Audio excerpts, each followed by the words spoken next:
سوهو با مأموریت شغل جدید چه کلاسی قراره داشته باشه؟ داستانش با فرستاده قرار از اینم پیچیده تر بشه. بریم و هم دیگه داستان رو بخونیم. ما جایی بودیم که سوهو با تمام تلاشی که کرد بالاخره تونست نسخه کپی خودش رو شکست بده. این در حالی بود که تونست قدرت خودش رو خلاقانه تغییر بده تا بتونه مبارزه رو ببره. اون جایزه خفنی از سیستم گرفت. 3 کلاس تغییر شغل که جداگانه راه جدیدی بودن. اون در کمال تعجب هر 3 رو انتخاب میکنه که این خیلی عجیب بود. نمیخوام خیلی هم راجع به اپیزود قبلی توضیح بدم. این بالا منشنش میکنم. اون کسایی که ویدیو رو ندیدن یا یه یادآوری میخوام براشون بشه، پیشنهاد میکنم اول ویدیو قبلی رو ببینن، بعد اپیزود جدید رو با هم دیگه بخونیم. بریم سراغ شروع ویدیو.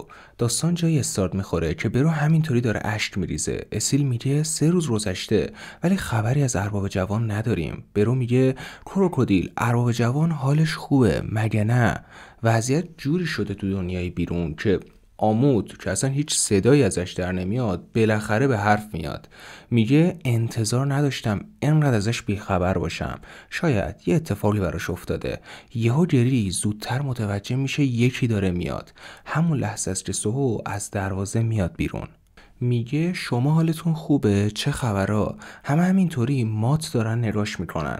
یهو میزنن زیر گری از شدت ذوق. جدی چند تا چپتر قبلی سوهو واقعا پیرش در اومد. تصویر بعدی ما رو میبره توی شهر. یوجین هو در حال فکر کردنه. میگه هنوز خبری از سوهو نشده؟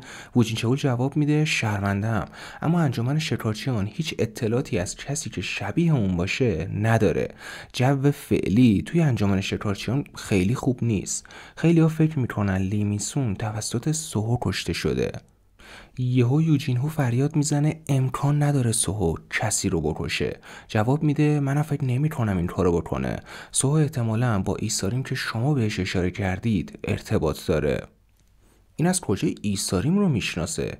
یوجین یه قیافه مصممی میگیره و میگه در دنیای قبلی نتونستم کاری برای سونگوو بکنم که تنهایی جنگید.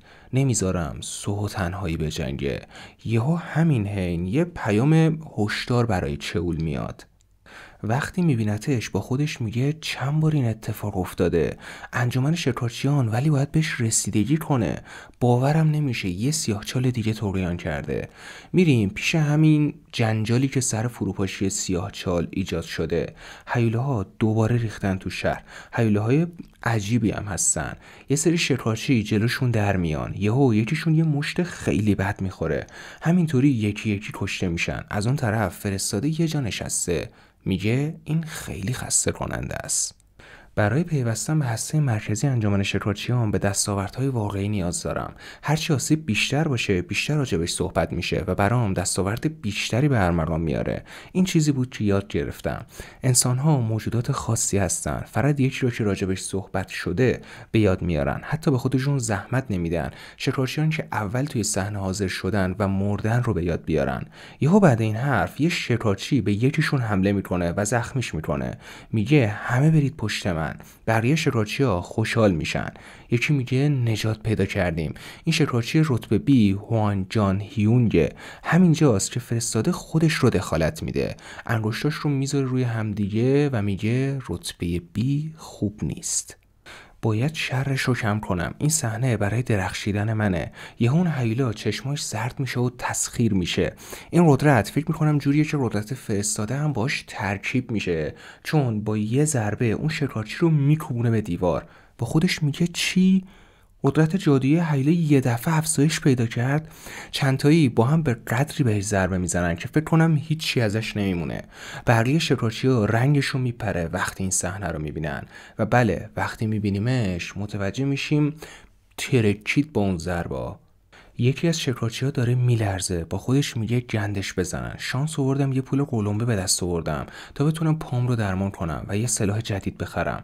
فکر کردم میتونم با شکارچی بودن دوباره کسب درآمد کنم، اما فکر کنم برای یه شکارچی رتبه دی خیلی احمقانه است که بخواد مردم رو نجات بده.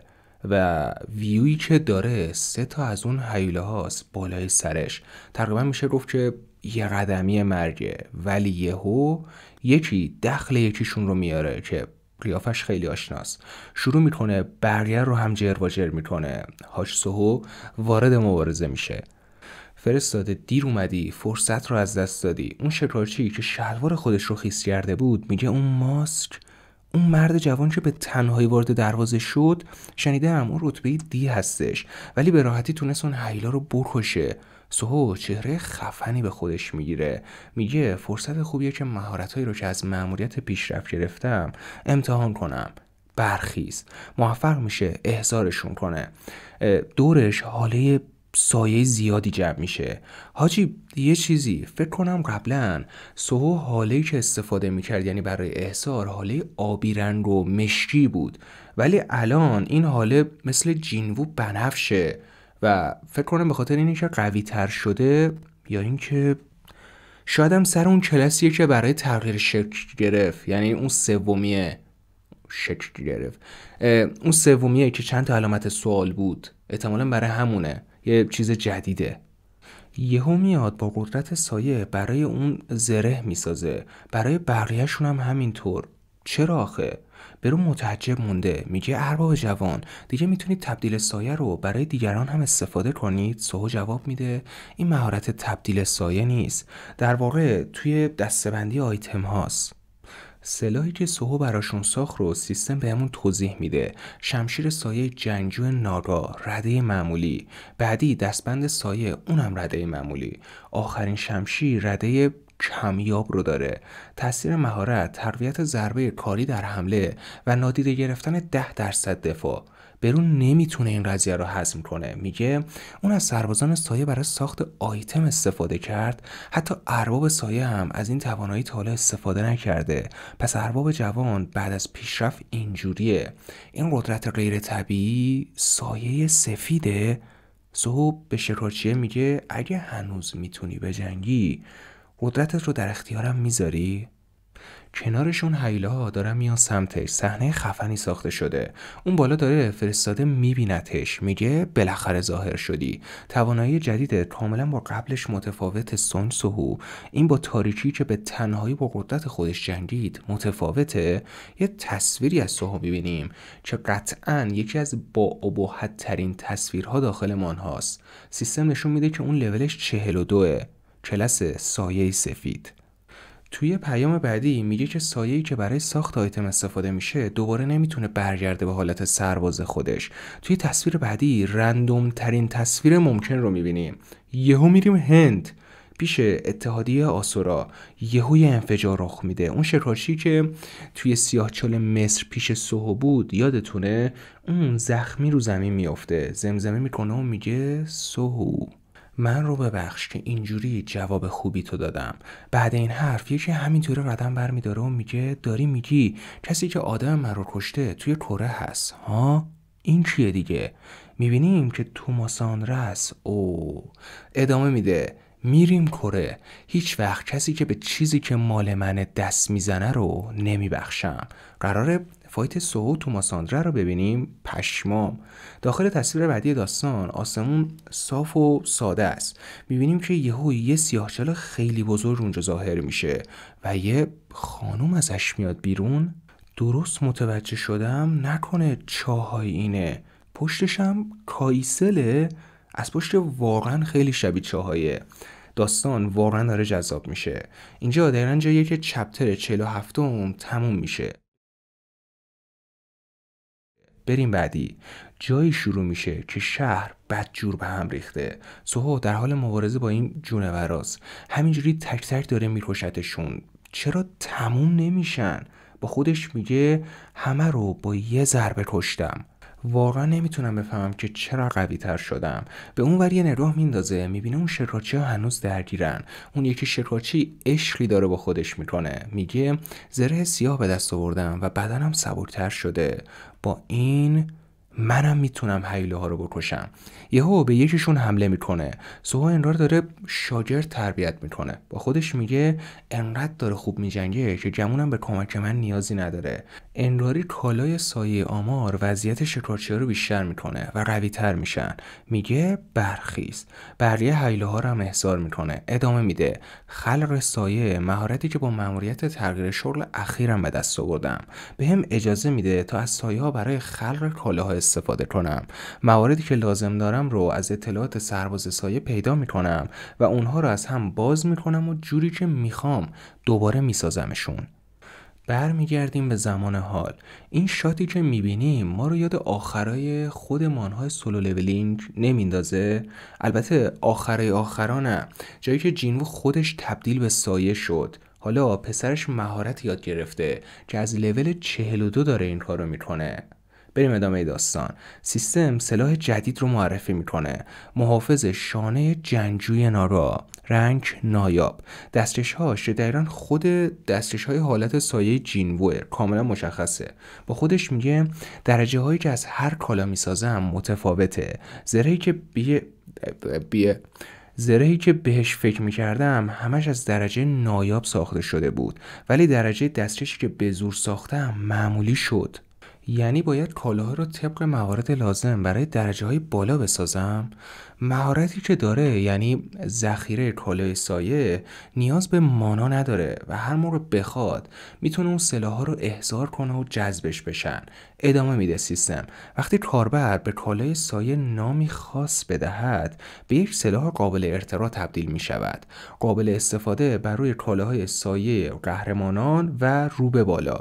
سوهو با خودش میگه برای مهارت قرار داد به کالای سایه نیاز دارم که درجه قهرمانی یا بالاتر باشه، ولی این به عنوان تغییر شغل معنیش چیه؟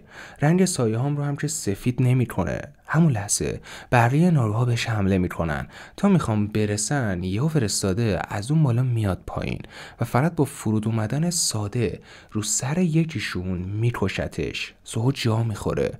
اونم یه لبخند عجیبی میزنه. مثلا کل بازی رو میدونه. مثلا کسی نباشه مثلا ما حواسمون نیست این 20 تا مبارزه قبلی رو باخته با سوهو. هیوله ها پشتشن. یهو میگه تقویت. یه سری هاله های زرنگ از آسمون سمتشون پرتاب میشن و همشون رو میکشه. همه همینطوری دارن نگاه میکنن. تقریبا دیگه بعد این حرکت جونور دیگه ای نمیمونه. فکر کنم تموم میشن همشون. جفتشون یه نگاه هم میندازن. سوهو چون این چهره فرستاده رو تا حالا ندیده بوده اصلا هیچ ایده ای نداره که دشمنشه. یکی داره داخل تلویزیونی صحنه رو میبینیم یوجین هوه. یهو از خوشحالی فریاد میزنه. سوهو جاش امنه. اون بچه سرتر باید بهم خبر میداد برگشته. چئول هم از اون طرف میگه خدا رو شکر. گوشیش زنگ میخوره. اینم که تو هر تصویر یه بار گوشیش زنگ میخوره. چوی جانگینه. میگه پخش زنده رو دیدی؟ نقاب سیاه شکارچی سونگ سوهو برگشته. از اون طرف هم لیم تکیو داره با سرعت نور میره سمتش. میگه شکارچی که وقتی به لیمینسون برخوردم نقاب سیاه پوشیده بود، مطمئنم خودشه. چئول داد میزنه و میگه به شکارچی پارکتوجین زنگ میزنم و درخواست دستگیری و استخراج میدم. نمیتونی از روش‌های خشونت آمیز استفاده کنی. هیچ مدرکی نداریم که بگه شکارچی سونگ سوهو مجرمه. تکیو جواب میده پس چرا اونجا صورتش رو مخفی کرده بود؟ مطمئنم اون مجرم به قضیه غبار ستاره وصله. تازه لیمینسون رو هم کش. وسط این ستا چوی چیل ترین آدمه. میگه من فکر نمی کنم شکارچی سونگ سوهو آدم بدی باشه، ولی موافقم که باید بیاریمش به انجمن شکارچی ها. طبق تحقیقاتی که کردم اون برادرزاده رئیس یوجین هو هستش که به رئیس انجمن شکارچیان هم نزدیکه. من به انجمن شکارچیان کمک میکنم چون فکر میکنم رهبرش آدم عادلیه. تکیو از اونور تلفن میگه امیدوارم تصمیم درستی گرفته باشی. از این طرف فوجین چئول بدجوری توی فشاره. پارکتوجین یه همون فرستاده خودمون که از اون طرف هم روبروی سوهوه دستور رو از انجمن شکارچیان همینطوری داره میگیره. میگه بله قربان، اون درست جلوی چشمای منه. سوهو با خودش میگه اون شکارچی رنگس اخیره. پارکتوجین چرا داره بهم لبخند میزنه؟ اونم همینطوری داره دستورات رو قبول میکنه. بعد میگه شکارچی سونگ سوهو سوها اصلا تو کتش نمیره. دوباره میگه برای چی داره این میخنده؟ پارک ادامه میده رئیس انجمن فرشته مرگ بهم گفت که ببرمت انجمن شکارچیان. جواب میده فرشته مرگ؟ مطمئنم که انجمن شکارچیان نمیخواد استخدامم کنه. ادامه میده با توجه به اینکه اونجوری جلوی چشم کلی آدم ظاهر شدی به نظر میرسه از اوضاع بیخبری. تو در حال حاضر به خاطر قتل نایب رئیس انجمن لیمیسون و جرم‌های مربوط به پخش غبار ستاره تحت تعقیب هستی. جا میخوره میگه تحت تعقیب؟ پارک میگه گمونم به نفته که بدون هیچ درد سری با هم بیای. شکارچی‌ها همون لحظه پشت سوها در میان. یکی میگه واسه من نمیدونم چه سوء تفاهمی پیش اومده ولی اون بهمون کمک کرد. سوها میگه مشکلی نیست، ممنون از کمکتون. پشماشون میریزه. ادامه میده من خودم میرم اونجا. در هر صورت برنامه این بود که برم انجمن شکارچیان. پارک میگه واقعا ممنون میشم اگر بری. خب داداش یکم قشنگتر نقش بازی کن. پارک دورجینیا همون فرستاده. یعنی منظورم اینه که خب اگه میخوای بری که من فرستاده نیستم و یه شکارچی سطح اسم حتی خودت باهاش برو. یعنی چی؟ کاپیتان اون شکارچیا میگه اون مرد جوون خیلی دست و دلبازه، تازه به همون زره هم داد. سوها اون میگه او ببخشید باید سایه هام رو پس بگیرم. همون یه لحظه تعجب کردم که چرا این کار نمیکنه. سیستم نشون میده که کلا میتونه 14 تا کالای سایه بسازه. با خودش میگه خیلی بهتره که الان میتونم سایه هام رو ذخیره کنم. یهو چشمای فرستاده رو میبینیم پشمامون میریزه. میگه سونسوهو حاله اون قطعا متفاوته. این اواخر چه اتفاقی براش افتاده که اینقدر قوی تر شده؟ احتمال اینکه تکه ستاره روش جواب بده اومده پایین. باید تکه ستاره رو ارتقا بدیم تا کاری کنه که شکارچیان سطح اس تبدیل به پیرو بشن. چقدر مکس دادم. خیلی لازم تعجب کردم. سوها مگه رنگ اس شده؟ خیلی داره پیشرفت میکنه. بریم ادامه. باید تا اون موقع نزدیکش بمونم. یه نوتیف داخل گوشی یکی از شکارچی‌ها میاد. میگه چی؟ هشدار فاجعه؟ میبینیم داخل این هشدار نوشته یه سری ها از زندان فرار کردن.